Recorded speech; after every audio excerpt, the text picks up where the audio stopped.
आज मी बनवलेला डॉमिनोजसारखा garlic bread घरच्या घरीच. त्यासाठी इथं मी गॅसवर पॅन ठेवून त्यामध्ये थोडंसं तेल टाकून घेतले आणि नंतर त्याच्यात 10 ते 12 लसणाच्या पाकळ्या खरपूस भाजून घेतलेल्या आहेत. खरपूस भाजलेल्या पाकळ्या मी एका डिशमध्ये काढून घेतलेल्या आहेत आणि व्यवस्थित मॅश करून घेतलेले आहेत. त्यानंतर इथं मी बटर घालून घेतले आणि तेही व्यवस्थित मॅश करून घेतलेलं आहे.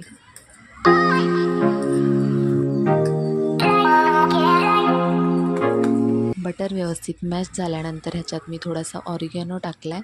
तुम्ही चिली फ्लेक्स पण टाकू शकता, पण मला इथं नको होता म्हणून मी नाही टाकला, मी स्किप केलेला आहे. त्यानंतर मी थोडीशी कोथिंबीर घालून घेतलेली आहे, ती व्यवस्थित मिक्स करून घेतली आणि थोडंसं चीजही मी ह्याच्यात टाकून घेतलं आहे.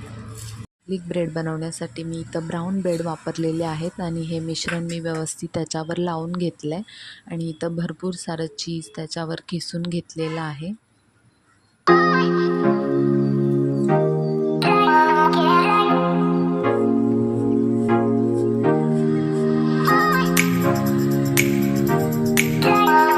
हे ब्रेड मी पॅनमध्ये ठेवून झाकण ठेवून 2-3 मिनटासाठी शेकून घेतलेले आहेत. त्यानंतर आपले असे गार्लिक ब्रेड रेडी आहेत. तुम्हाला ही रेसिपी कशी वाटली कमेंट करून नक्की सांगा. बाय.